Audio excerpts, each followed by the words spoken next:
Shalom, saya Dr. Anita, Ketua Gugus Tugas COVID-19 GBI ROK Citra Raya. Lewat video ini, diharapkan agar warga kerajaan menerapkan protokol kesehatan sesuai dengan peraturan pemerintah yang berlaku. Silakan mengikuti langkah-langkah tersebut bagi Anda yang menghadiri Kingdom Celebration di gereja kita tercinta ini.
Demikian video protokol kesehatan COVID-19. Mari warga kerajaan saling menjaga kesehatan satu dengan yang lain dengan mengikuti protokol kesehatan tersebut dengan benar. Salam sehat, salam damai sejahtera, Tuhan Yesus memberkati.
Haleluya, shalom semuanya Bapak Ibu Saudaraku yang terkasih. Senang sekali saya bisa menyapa Bapak Ibu Saudara saat ini. Dan saya mau berkata bahwa setiap respon, setiap dukungan dari Bapak Ibu buat pelayanan saya di channel YouTube ini sangat-sangat berarti bagi saya dan juga tentunya bagi kemuliaan kerajaan Allah. Dan saya rindu melalui pelayanan ini ada banyak jiwa yang boleh dikuatkan, mengalami jawaban. Ada banyak jiwa juga yang boleh menerima kepastian, menerima Injil keselamatan di dalam nama Tuhan Yesus. Untuk itu saya mau mengajak setiap kita, Bapak Ibu Saudara yang terkasih, buat engkau yang belum subscribe, mari subscribe channel ini. Dan buat engkau yang sudah subscribe, jangan lupa ada gerakan kita, yaitu apa?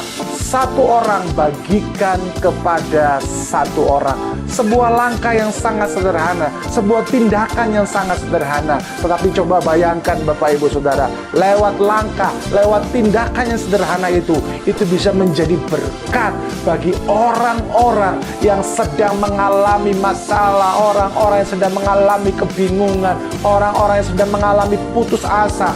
Lewat hal sederhana, dengan membagikan link pelayanan saya di tempat ini, itu bisa menjadi berkat bagi banyak orang dan nama Yesus dipermuliakan. Bapak Ibu Saudara yang terkasih, di channel YouTube ini ada program Morning Devotion, ada juga program True Bible yang sebentar lagi akan segera saya rilis, dan juga ada program yang sudah berjalan juga. Selain Morning Devotion, ada juga yang namanya 3 Minute Change Everything.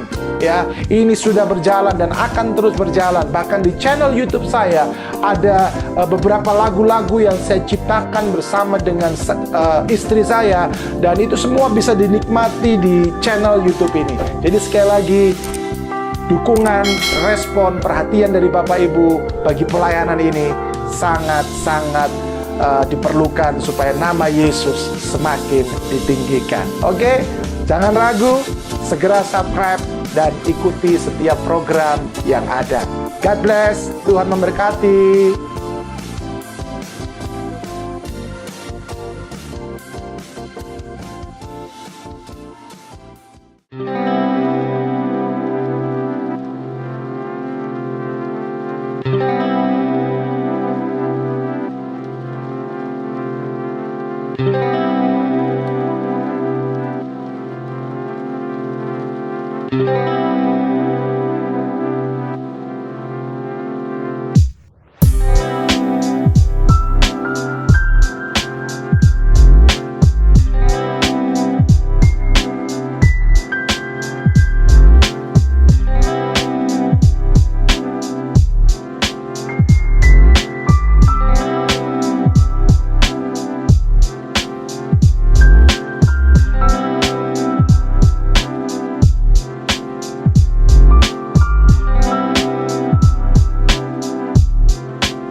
Shalom warga kerajaan. Haleluya, karena kasih karunia Tuhan kita bisa bersama-sama beribadah hari ini. Dan sebelum kita mulai ibadah ini, kita akan berdoa terlebih dahulu. Terima kasih Tuhan untuk kasih-Mu, untuk berkat-Mu, untuk karunia-Mu atas kami Tuhan, sehingga kami bisa bersama-sama beribadah hari ini Tuhan, memuji dan memuliakan nama-Mu Tuhan. Sekarang kami berdoa bagi bangsa negara kami Tuhan, Indonesia Tuhan. Biarlah tangan-Mu ada pada bangsa kami Tuhan. Biarlah lawatan-Mu ada pada bangsa kami Tuhan.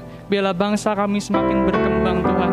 Kami juga berdoa bagi pemimpin-pemimpin kami Tuhan, dari yang paling atas sampai yang paling bawah Tuhan. Kami percaya Tuhan, hikmat-Mu ada pada mereka Tuhan. Kami percaya Engkau ikut campur Tuhan, Engkau turun tangan dalam pemerintahan Indonesia Tuhan. Kami juga berdoa bagi gereja-gereja-Mu Tuhan. Kami percaya Tuhan, banyak orang akan semakin mengenal Engkau dan menyembah Engkau Tuhan, sehingga kerajaan-Mu semakin ditegakkan Tuhan. Dan kami akan memuji dan memuliakan nama-Mu Tuhan sekarang Tuhan. Haleluya, amin. Haleluya, saya undang semuanya untuk kita bangkit berdiri ya, biar kita lebih semangat untuk memuji dan memuliakan nama Tuhan.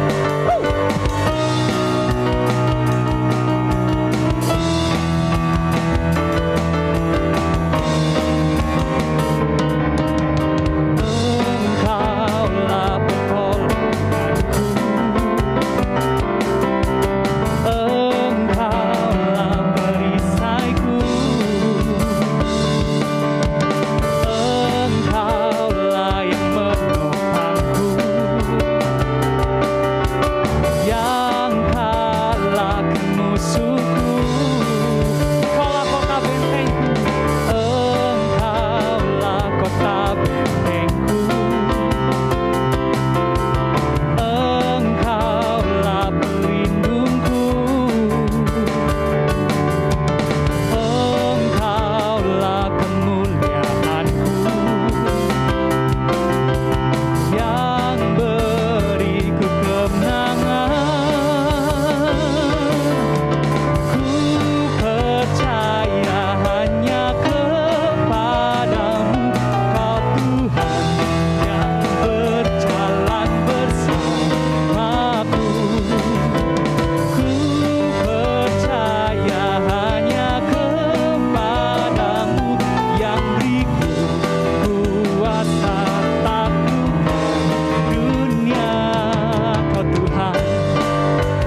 kami, tempat perlindungan kami, sumber kekuatan kami. Dan kami mau katakan bahwa kami perlu Engkau Tuhan. Kami selalu mengandalkan Engkau Tuhan.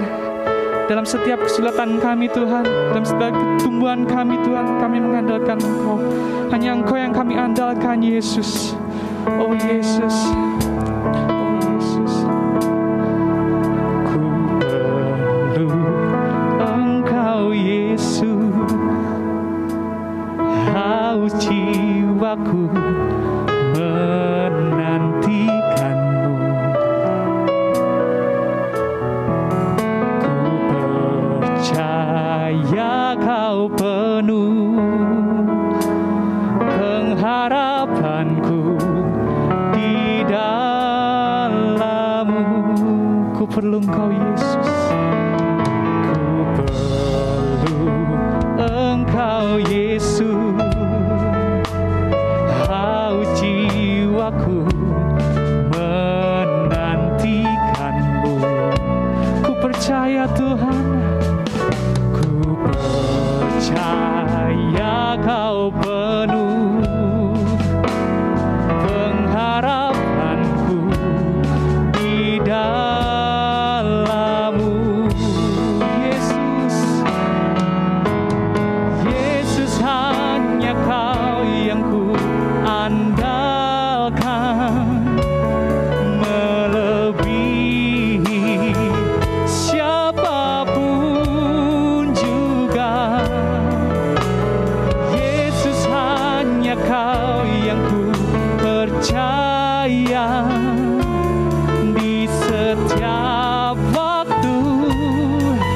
Tiada lain yang ku andalkan selain Kau, Yesus.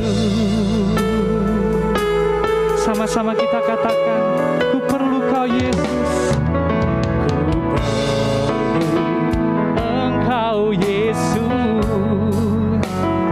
Haus jiwaku menantikanmu. Ku percaya Kau penuh pengharapanku di dalam-Mu. Yesus, Yesus, Yesus, hanya Kau yang ku andalkan,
yang ku andalkan, melebihi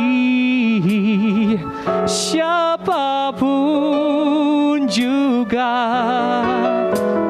Yesus, hanya Kau yang ku percaya. Di setiap waktu tiada lain yang ku andalkan selain Yesus. Yesus, hanya Kau yang ku andalkan, melebihi siapapun juga.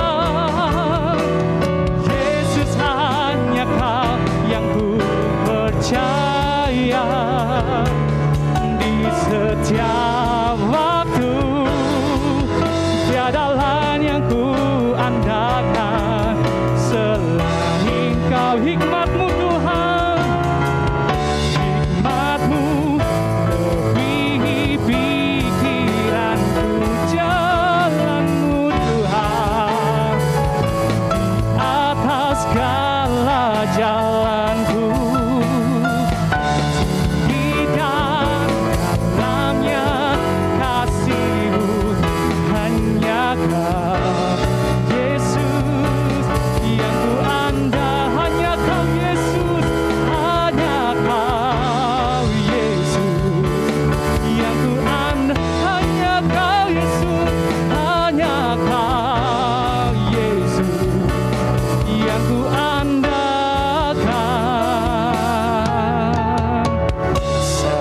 Satu-satunya yang ku andalkan, satu-satunya yang ku percaya. Engkau sumber kekuatan, sumber pengharapan, sumber kedamaian. Satu-satunya yang ku andalkan,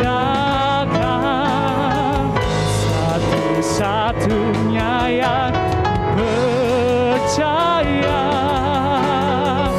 Engkau Tuhan memberkati, Tuhan penyembuhku, Tuhan pemulihku. Satu-satunya yang ku andalkan,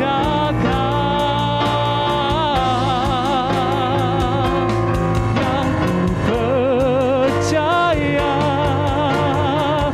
Engkau sumber kekuatan, sumber pengharapan, sumber kedamaian.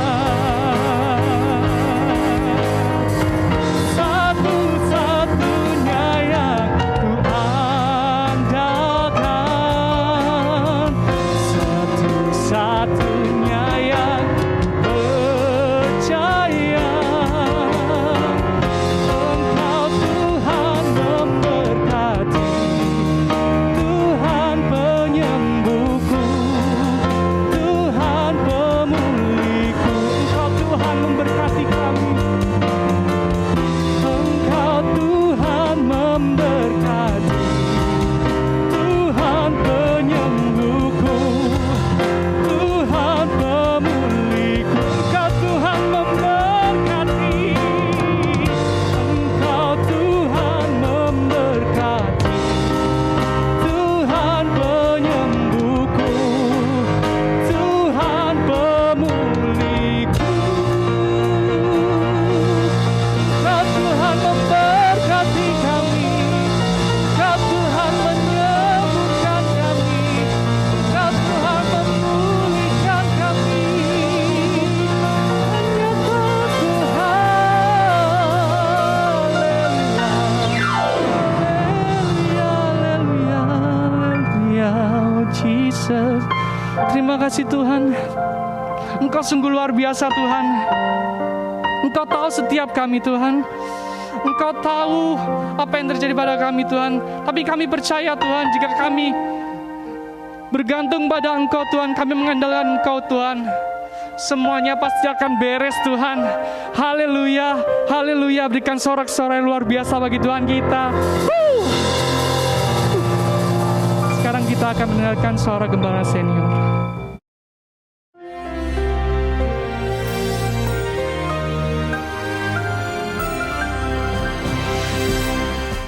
Shalom warga kerajaan, masih mengenai orang-orang muda. Dan di dalam 1 Raja-Raja pasal 20, Raja Israel di utara yaitu Raja Ahab sedang menghadapi kerajaan yang jauh lebih besar daripada dia, itu kerajaan Asyur dipimpin oleh rajanya langsung Ben-Hadad. Tapi ayat 13, perhatikan.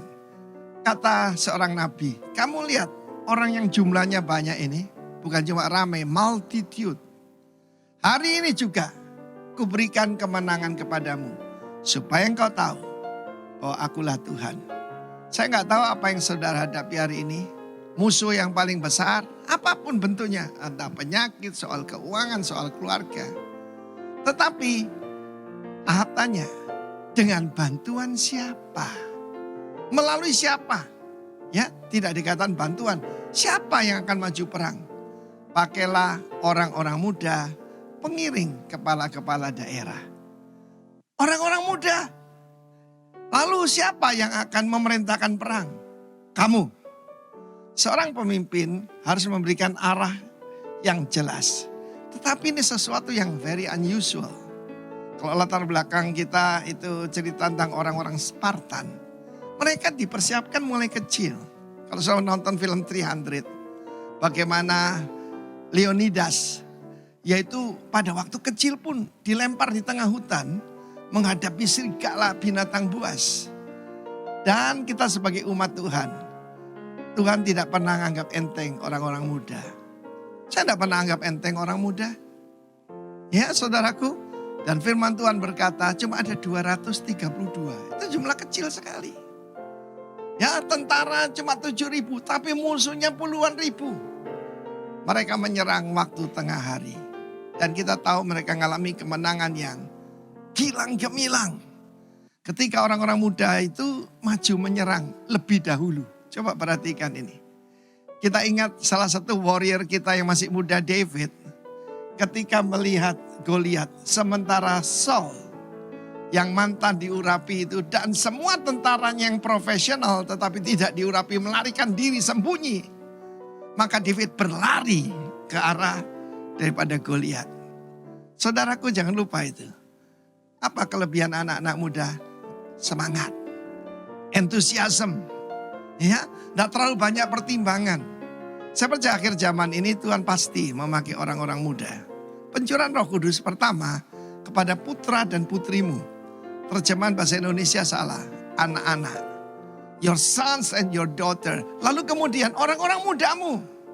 Baru ranking ketiga, orang-orang tuamu akan bermimpi. Apa senjata mereka? Profesi. Kalau orang tidak diurapi Roh Kudus tidak mungkin bernubuat. Mendapat penglihatan. Penglihatan apa yang saudara harus lihat? Bukan orang banyak itu musuh yang besar. Tetapi kemenangan yang Tuhan sediakan. Rasul Paulus berkata, kita bersyukur pada Tuhan yang selalu membawa kita di jalan kemenangannya. Ini sesuatu yang sangat tercatat dalam sejarah ya. 300 orang Spartan menghadapi 1 juta tentara daripada Persia, saudara. Dan mereka yaitu mencegatnya di sebuah tebing ataupun yaitu belahan batu ataupun gunung batu yang namanya Thermopylae. Thermopylae itu artinya gerbang panas, saudaraku. Dan saya berdoa supaya semua orang muda yang mendengarkan berita ini dan yang berjiwa muda, semuanya akan berkata, yes Lord. Tuhan memberkati kita semua. Terimalah kemenangan di dalam nama Yesus. Amin. Haleluya, puji Tuhan. Saudaraku, kita bersyukur hari ini kita kembali datang kepada Tuhan melalui ibadah online kita. Dan saya percaya bahwa kita semua yang beribadah hari ini adalah orang-orang yang selalu bersuka cita. Sebelum kita mendengar firman Tuhan, mari kita berdoa. Tuhan, segala pujian dan syukur kami naikkan kepadamu karena Engkau adalah Allah kami yang begitu dahsyat. Kekuatanmu, kuasamu selalu kami nikmati setiap hari dan tidak pernah berkesudahan. Mukjizat demi mukjizat selalu kami alami dalam hidup kami. Dan kami sangat bersyukur hari ini ada firman yang terus berbicara kepada kami. Roh-Mu yang kudus terus memampukan kami untuk kami hidup di dalam firman Allah. Dan terus berpegang kepada kekuatan kuasa-Mu. Karena itulah yang memampukan kami untuk melewati hari-hari kami. Berbicaralah kepada kami ya Tuhan, dan kami siap mendengarkannya. Dalam nama Tuhan Yesus Kristus kami berdoa dan mengucap syukur. Haleluya. Amin. Nah, saudaraku, mari kita membuka firman Tuhan. Kita membaca firman Tuhan di dalam Efesus pasal yang ke-6 ayat yang ke-10. Efesus pasal yang ke-6 ayat yang ke-10. Firman Tuhan berkata, akhirnya hendaklah kamu kuat di dalam Tuhan, di dalam kekuatan kuasa-Nya. Sekali lagi, akhirnya hendaklah kamu kuat di dalam Tuhan, di dalam kekuatan kuasa-Nya. Diberkatilah orang yang mendengarkan firman Tuhan, merenungkan, melakukan, memperkatakan di dalam setiap kehidupannya. Nah, warga kerajaan, saya memberikan tema hari ini adalah kekuatan kuasa-Nya. Sekali lagi, kekuatan kuasa-Nya. Nah, saudaraku, kalau kita melihat kehidupan kekristenan sebelum pandemi. Nah, sebelum pandemi itu mungkin kekristenan kita biasa-biasa saja. Karena tidak ada tantangan seperti yang masa pandemi ini, COVID-19 ini. Dulu mungkin kita biasa-biasa saja ya, datang gereja biasa, berdoa juga biasa, kemudian jaga kesehatan juga biasa. Jadi katakanlah dalam tanda kutip biasa-biasa saja. Tetapi ketika ada terjadi pandemi, kita mengalami pandemi di seluruh dunia mengalami hal itu, kita mulai kuat. Ya, artinya begini, kita mulai menjaga kesehatan kita. Sebelum masuk rumah, sesudah keluar rumah, selalu cuci tangan. Kemana-mana cuci tangan, bawa hand sanitizer, bawa masker, semua dijaga. Yang tadinya orangnya nggak bersih, jadi harus bersih, gitu ya, karena takut. Kemudian mungkin tadinya tidak menjaga imun, kita mulai berusaha untuk menjaga imun kita. Kita konsumsi obat, vitamin, dan sebagainya. Mungkin kita olahraga, mungkin ada olahraga yang berkelebihan. Mungkin kita setelah pandemi terjadi, kita mulai kuat berdoa. Ya, tadinya mungkin tidak berlutut, tiba-tiba ada pandemi, kita mulai berlutut. Ada baiknya juga ya, kondisi seperti ini. Membuat kita semakin, Tuhan, mungkin tadi aku jauh daripada Tuhan, sekarang aku mendekat dengan Tuhan. Nah, itu yang saya melihat, saya mengamati bahwa kita mulai menjaga diri kita, menjaga hidup kita, menjaga kerohanian kita, karena kita tahu bahwa masa-masa ini kurang baik dalam tanda kutip. Tapi Tuhan bilang segala sesuatu hari itu baik. Segala sesuatu yang terjadi yang ada di dunia ini mendatangkan kebaikan buat kita. Jadi jangan hal-hal yang negatif selalu dinegatifkan. Karena hal-hal negatif bisa terjadi mukjizat di hal-hal negatif dalam hidup kita. Amin Bapak Ibu. Jadi segala sesuatu itu sebenarnya cara atau sudut pandang kita bagaimana kita melihatnya. Kalau kita melihat kondisi seperti ini adalah hal yang positif, maka engkau melalui hari-harimu dengan sukacita. Tetapi jika engkau memandang semua yang terjadi akhir-akhir ini adalah negatif, maka hidupmu akan menjadi hidup dalam ketakutan, hidup dalam kekhawatiran, dan saudara tidak bisa berbuat apa-apa. Nah, saudaraku yang dikasih oleh Tuhan, mungkin banyak orang sibuk menjaga imun, tapi tidak menjaga iman. Nah, itu seringkali saya dengar, sibuk jaga imun, minum vitamin, tapi imannya nggak dijaga, gitu ya. Nyatanya terbukti di sepanjang COVID, angka perceraian tinggi. Anak-anak mulai memberontak terhadap orang tuanya. Mulai banyak kenakalan-kenakalan sosial, kenakalan remaja. Orang sudah mulai malas datang beribadah. Orang mulai malas, udahlah kalau udah ini dibilang pemerintah nggak boleh ibadah, udah nggak usah ibadah. Sampai udah benar-benar semua dunia sudah normal semua, baru saya datang ibadah. Nah, itu sering kali terjadi. Nah, saudaraku yang dikasih oleh Tuhan, tapi apa kata firman? Apa kata firman buat kita hari ini? Kiblatnya tetap firman Allah, bukan apa kata orang. Akhirnya hendaklah kamu di dalam Tuhan. Kalimat ini singkat sekali, tetapi kalimat ini sederhana, singkat, tapi memiliki makna yang sangat dalam. Dalamnya apa Bapak Ibu? Ini sebuah pengingat buat kita. Yang kedua, sebuah penegasan. Dan ketiga, sebuah pembuktian bahwa kekuatan kuasa Tuhan itu nyata adanya. Jadi ayat ini sangat singkat. Rasul Paulus berkata, akhirnya hendaklah kamu kuat di dalam Tuhan, di dalam kekuatan kuasanya. Ini merupakan satu pengingat buat kita Bapak Ibu, bahwa bukan kita hanya menjaga imun kita, tetapi menjaga iman kita supaya kita tetap kuat di dalam kuasanya Tuhan. Kita kuat bukan karena kekayaan kita. Kita kuat bukan karena kita pintar, karena kita berpengetahuan. Tidak. Kita kuat bukan karena ada sesuatu yang lebih daripada kita. Tetapi firman Tuhan berkata, kita kuat karena kuasa Tuhan ada dalam diri kita. Ini sangat menarik sekali. Rasul Paulus mengingatkan kepada kita, kekuatan kuasa Tuhan itu bisa terjadi bagi kita Bapak Ibu, jika pertama, kita ini jangan menjadi Kristen santai. Saya katakan, kekuatan kuasa Tuhan itu bisa kita alami, bisa terjadi dalam diri kita jika kita tidak menjadi Kristen yang santai atau Kristen yang biasa-biasa saja. Banyak sekali orang Kristen akhir-akhir ini hanya asal berdoa, hanya asal datang ke gereja saja, hanya asal percaya saja. Ya, gue percaya Yesus itu Tuhan. Tetapi dalam kehidupan sehari-hari tidak mempercayakan hidupnya kepada Tuhan. Makanya banyak orang Kristen asal-asalan. Banyak orang Kristen hari-hari ini hanya seperti batu, dilempar langsung tenggelam, tetapi tidak meresapkan air yang menyentuh tubuhnya. Kita merasa bahwa kita ini adalah seperti orang yang saya menyatu, seolah-olah saya menyatu dengan Yesus, tapi tidak menyerap Yesus. Saya baca Alkitab setiap hari, tapi itu hanya formalitas. Saya tidak mau memahami apa kata firman, yang penting saya baca Alkitab. Itu artinya apa Bapak Ibu? Itu seperti batu yang dibuang di dalam air. Dibuang tenggelam, tapi tidak menyerap air. Kita merasa bahwa kita sudah menyatu dengan Tuhan, tapi kita tidak menyerap tentang Tuhan. Istilah mungkin Bapak Ibu sering dengar, kita tidak intim dengan Tuhan. Kita tidak menyatu dengan hatinya Tuhan. Kita tidak menyatu dengan pikiran Tuhan. Yang penting saya percaya Yesus, setelah itu selesai. Nah, saudaraku yang dikasihi oleh Tuhan, banyak sekali orang-orang Kristen zaman sekarang, kenapa banyak yang mengalami persoalan kemudian selesai.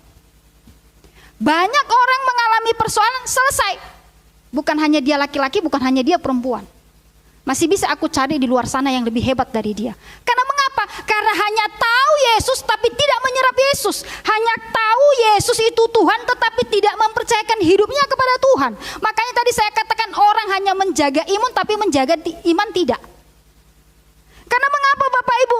Karena kita, yang kedua, kita kompromi. Kata kompromi ini seringkali kita dengar.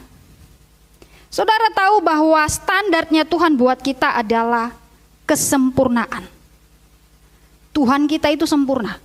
Dan dia pun menuntut kita sempurna. Bisa? Bisa. Kenapa tidak? Dan orang Tuhan bilang kamu bisa sempurna seperti Bapamu sempurna. Saudaraku yang dikasih oleh Tuhan, saya mengutip kalimat Pak Roni Daud. Dia berkata begini, jika engkau mengenal Tuhan, engkau sama-sama dengan Tuhan, engkau dekat terus dengan Tuhan, maka lama-kelamaan engkau mirip seperti Tuhan. Nah, pertanyaannya sekarang, apakah kita dekat dengan Tuhan? Apakah kita berjalan bersama-sama dengan Tuhan? Apakah pikiran Tuhan ada dalam pikiran kita? Apakah kita selalu iya ketika Tuhan berkata? Kalau ini kita lakukan, maka lama-kelamaan Bapak Ibu kita hampir sama dengan Tuhan, mirip dengan Tuhan. Makanya orang suka bilang kalau suami istri sering bareng jalan, mereka mirip sekali ya. Ya iyalah, orang setiap hari sama-sama. Ya sama, kalau kita sering bersama dengan Tuhan, kita selalu gandeng tangannya Tuhan, kita selalu dengar apa kata Tuhan, kita selalu membaca firman Tuhan, bukan hanya sekedar membaca, tapi kita menyerap apa yang kata Tuhan, maka kita mirip seperti Tuhan. Nah, saudaraku yang dikasih oleh Tuhan, tidak kompromi. Jangan pernah kita kompromi kalau kita ingin merasakan kekuatan dari kuasa Tuhan. Jangan kompromi atau tidak kompromi. Saya ingin mau katakan kepada saudara bahwa seringkali orang-orang zaman sekarang karena sudah kesulitan dalam tanda kutip kompromi. Banyak orang yang cerita dengan saya dengan berbagai persoalan mereka, dan kadang-kadang dalam cerita itu mereka kompromi. Saya sedikit kesaksian tentang kompromi, Bapak Ibu. Suatu hari kami pingin sekali untuk memiliki tempat tinggal yang tetap, ya katakanlah punya rumah. Lalu konsultasi. Lalu orang ini berkata kepada saya begini, Bapak Ibu, ini dia tidak tahu kalau saya seorang hamba Tuhan. Dia berkata begini dengan saya, Bu, itu kalau surat-surat itu bisa kita buat, Bu. Saya pakai istilah memanipulasi angkanya. Itu gampang kok. Yang penting Ibu menyiapkan dananya. Lalu saudaraku, saya tahu dia bisa. Karena kerjaannya itu. Tapi saya tolak dengan halus. Saya katakan, apapun yang Bapak tawarkan tentang hal yang seperti itu, saya tidak akan lakukan. Walaupun Bapak mungkin berhasil 100% memanipulasi data dari pihak saya tidak mau lakukan. Saudaraku, lalu dia tanya, pekerjaannya apa? Saya bilang, saya seorang hamba Tuhan, pendeta. Lalu dia kaget setengah mati. Dia salah orang menawarkan itu kepada saya. Lalu akhirnya tidak jadi. Karena saya bilang, saya tidak mau apapun yang terjadi. Nah, saudaraku yang dikasih oleh Tuhan, kadang-kadang kompromi terhadap dosa, kompromi terhadap manipulasi data, kemudian kompromi dengan keadaan, dengan lingkungan, dengan keinginan duniawi, karena mungkin sudah terdesak, tidak ada jalan keluar, lalu kita menjual yang selama ini kita sudah kuat di dalam fondasi itu, kita sudah hidup di dalamnya, tetapi karena tekanan, karena desakan, karena ekonomi, akhirnya kita kompromi. Jangan pernah berharap engkau bisa mengalami kekuatan kuasa Tuhan jika engkau kompromi dengan dosa. Tidak akan pernah engkau alami. Saudaraku yang dikasihi oleh Tuhan, jika kita kompromi terhadap yang salah, maka kita tidak akan pernah melihat dan merasakan mukjizat Tuhan. Sekali lagi saya katakan, jika kita kompromi terhadap yang salah, maka kita tidak akan pernah melihat dan merasakan mukjizat Tuhan. Jangan kau berkata, Tuhan nyatakan mukjizat-Mu kepadaku Tuhan. Aku sudah setia loh sama Tuhan. Tapi engkau kompromi terhadap dosa. Jangan harap kita mengalami itu. Saudaraku yang dikasih oleh Tuhan. Tuhan sangat membenci yang namanya kompromi dengan keinginan duniawi. Tuhan tidak suka. Mengapa? Karena Tuhan sesungguhnya sudah mengalahkan dunia. Tetapi kenapa kita harus kompromi dengan dunia? Padahal Tuhan sudah mengalahkan kuasa dunia. Makanya di dalam Yohanes 16 ayat 33 dikatakan, semuanya itu kukatakan kepadamu supaya kamu beroleh damai sejahtera di dalam aku. Dalam dunia kamu menderita penganiayaan, tetapi kuatkanlah hatimu. Aku telah mengalahkan dunia. Tuhan Yesus bilang bahwa aku sudah mengalahkan dunia, telah mengalahkan dunia. Walaupun engkau hidup dalam penderitaan, hidup dalam penganiayaan, tapi percayalah, dunia itu tidak berkuasa atas hidupmu. Tuhan yang berkuasa atas hidupmu. Jika engkau setia sampai akhir, maka damai sejahtera Allah ada padamu. Ini yang dikatakan oleh Tuhan. Mengapa kita harus kompromi terhadap dunia, padahal Tuhan sudah bilang, aku sudah kalahkan dunia. Kenapa kita menjadi sahabat dunia, padahal Tuhan sudah mengalahkan dunia? Ini pertanyaan penting buat kita Bapak Ibu yang dikasih oleh Tuhan. Makanya Tuhan bilang, jangan sampai engkau kompromi, tetapi engkau bertahanlah sampai akhirnya. Karena di sana engkau akan melihat kuasa Tuhan. Jika engkau taat setia sampai akhir, walaupun engkau di dalam penganiayaan atau penderitaan. Penderitaan di dalam Tuhan itu enak Bapak Ibu. Sangat enak. Kalau Tuhan mengizinkan penderitaan atau mungkin faktor ekonomi mulai jatuh dan Tuhan izinkan itu, saudara sebenarnya bersuka cita. Mengapa? Karena ketika engkau jatuh, engkau semakin dekat kepada Tuhan dan engkau semakin melihat kekuatan kuasanya bekerja di dalam kehidupan saudara. Makanya saya katakan, kalau ada penderitaan jangan anggap itu sebagai hal yang negatif, hal yang buruk. Tidak. Tapi itu sebenarnya hal yang baik. Makanya saya katakan tadi dari awal, tergantung cara kita memandang seperti apa. Makanya segala sesuatu yang terjadi dalam hidup kita jangan dianggap itu negatif dan buruk. Tapi terimalah itu dengan sukacita dan jalani itu dengan baik. Maka akhirnya endingnya itu sangat luar biasa. Yang ketiga, bagaimana supaya kita merasakan dan terjadi kekuatan kuasa Tuhan dalam hidup kita. Yang ketiga adalah tetap percaya kepada kuasa Tuhan. Saudara tahu bahwa orang Israel itu adalah bangsa yang sangat-sangat bersyukur kepada Tuhan. Karena mereka bisa melihat, merasakan, mereka adalah pelaku sejarah, mereka yang ada di dalam sejarah itu, mereka yang mengalami sejarah itu. Setiap hari mereka mengalami yang namanya mukjizat Tuhan, kuasa Tuhan. Mulai dari tanah Mesir, mereka melihat mereka jalan di tengah-tengah laut Teberau dibelah oleh Tuhan. Mereka melihat tiang awan, tiang api setiap hari di padang gurun. Mereka makan mana dari surga, jatuh dari surga. Dijatuhkan Tuhan dari surga, ini loh makanan kalian. Tuhan siapkan segala sesuatu kebutuhan hidup mereka setiap hari. Mereka bisa mengalahkan semua bangsa-bangsa yang ada di sekitar mereka. Mereka bisa melihat tembok Yeriko rubuh. Mereka melihat mukjizat itu setiap hari.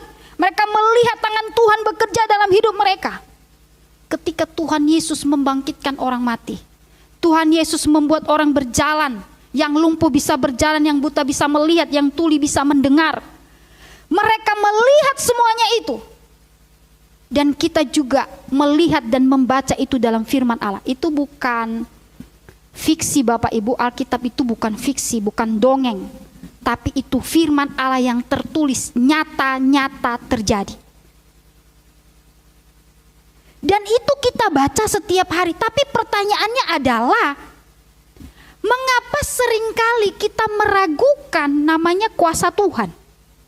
Mengapa kita tidak kuat menghadapi apa yang terjadi dalam hidup kita?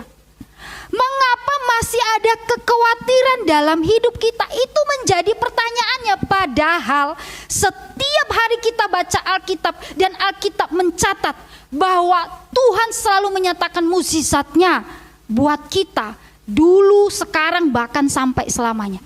Tetapi kenapa kita masih meragukan kuasa Tuhan? Mari kita mau ngoreksi diri kita masing-masing. Mengapa? Jawabannya cuma satu Bapak Ibu. Mengapa masih ada hal yang muncul seperti itu dalam hidup kita? Karena kita kurang intim dengan Tuhan. Cuman itu jawabannya. Mengapa kita masih ragu? Kita kurang intim sama Tuhan. Kenapa kita masih khawatir? Karena kita kurang intim sama Tuhan. Mengapa kita takut dalam menghadapi persoalan kita? Karena kita kurang intim dengan Tuhan. Cuman itu jawabannya. Kalau saudara intim dengan Tuhan, saudara kuat di dalam Tuhan, apapun yang terjadi dalam hidup saudara, saudara bisa lalui. Contohnya orang Israel Bapak Ibu. Mereka sampai ke tanah perjanjian. Yakinkan diri saudara bahwa engkau sampai kepada tanah perjanjian. Yaitu surga yang kita nantikan, kekekalan. Yakinkan diri saudara bahwa engkau sampai kepada kekekalan. Engkau sampai kepada tanah perjanjian itu. Engkau sampai ke tanah Kanaan yang penuh madu dan susu. Tuhan katakan. yaitu surga. Jadi kalau muncul banyak pertanyaan seperti itu, mengapa? Cuman satu jawabannya, kita tidak intim dengan Tuhan. Kalau saudara intim dengan Tuhan, segala sesuatu perkara yang diperhadapkan kepadamu, baik atau tidak baik menurut kita, semuanya akan bisa kita lewati. Dan disitulah kita akan melihat kuasa, kekuatan, dan mukjizat Tuhan dalam hidup kita. Seperti orang Israel. Saya simpulkan firman Tuhan hari ini. Kekuatan kuasa Tuhan terjadi apabila pertama, tidak menjadi Kristen santai. Jadi kekristenan kita jangan santai Bapak Ibu. Bukan saatnya santai sekarang, tapi saatnya kita bekerja keras untuk akhir-akhir ini. Karena kita tidak tahu kapan Tuhan datang buat kita. Dan kita tidak tahu juga kapan Tuhan datang ketika orang melihat dia seperti kedatangannya yang pertama. Yang kedua, tidak kompromi. Yang ketiga, tetap percaya pada kuasa Tuhan. Mari kita mengoreksi diri kita masing-masing. Mari kita mengoreksi hidup kita. Apakah kita tetap percaya kepada kekuatan kuasanya Tuhan? Kita berdoa. Warga kerajaan, persiapkan perjamuan kudusmu. Angkat roti di tangan kananmu. Mengucap syukur kepada Tuhan. Bapa, kami imani firman-Mu bahwa kekuatan kuasa-Mu ada di dalam Engkau, Yesus Kristus. Dan kami tetap percaya itu. Tidak ada kuasa yang melebihi daripada Engkau Tuhan. Karena Engkau Allah yang hidup bagi kami. Jemaat Tuhan, roti yang Engkau angkat dengan tangan kananmu, itu adalah tubuh Kristus yang dipecah-pecahkan bagimu. Jangan pernah Engkau melupakan pengorbanan Yesus di atas kayu salib. Ketika tubuhnya dicambuk, ketika kepalanya dimahkotai duri, ketika tangan dan kakinya dipaku, ketika lambungnya ditusuk, itu karena kita. Dan dia memberikan hidupnya, memberikan tubuhnya, supaya kita diselamatkan. Percayakah engkau bahwa roti yang engkau angkat dengan tangan kananmu adalah tubuh Kristus yang diberikan kepadamu? Jika engkau percaya, makanlah dalam nama Tuhan Yesus Kristus.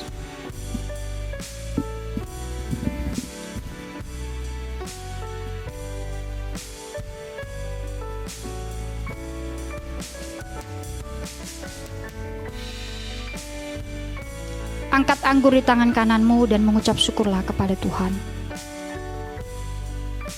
Ini adalah darah Kristus yang tertumpah bagi kita. Darah yang kudus, yang tidak bercacat dan tidak bernoda.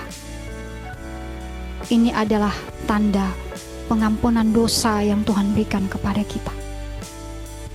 Jangan pernah engkau melupakan pengorbanan Yesus dalam hidupmu. Karena darah inilah kita bisa layak sampai hari ini. Percayakah engkau bahwa anggur yang engkau angkat dengan tangan kananmu adalah darah Kristus yang tertumpah bagimu? Jika engkau percaya, minumlah dalam nama Tuhan Yesus Kristus.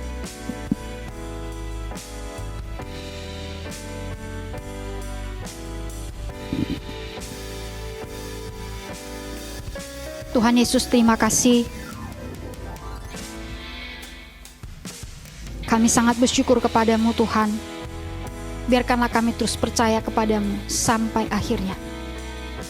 Sampai kami kembali kepadamu. Biarlah firman yang kami dengar hari ini menolong kami untuk kami tetap percaya kepadamu. Sebentar kami akan menabur, memberikan yang terbaik buat Tuhan. Berkati setiap taburan kami Tuhan. Biarkanlah bisa digunakan untuk kemuliaan pekerjaan Tuhan. Jemaat yang dikasihi oleh Tuhan, angkat kedua belah tanganmu dan arahkanlah hatimu kepada Tuhan. Angkat kepalamu dan angkat kedua tangan. Tuhan memberkati engkau dan melindungi engkau. Tuhan menyinari engkau dengan wajahnya dan memberi engkau kasih karunia. Tuhan menghadapkan wajahnya kepadamu dan memberi engkau damai sejahtera. Keluar masukmu diberkati oleh Tuhan. Apa yang dikerjakan oleh tanganmu disertai dan dibuat berhasil oleh Tuhan. Dimanapun engkau melangkahkan kakimu, damai sejahtera Allah terus menyertai engkau. Biarkanlah berkat yang terbaik yang daripada Allah Bapa dan cinta kasih yang daripada Tuhan Yesus Kristus, kekuatan penghiburan dalam Roh Kudus terus menyertai engkau mulai hari ini sampai selamanya. Di dalam nama Tuhan Yesus Kristus. Haleluya.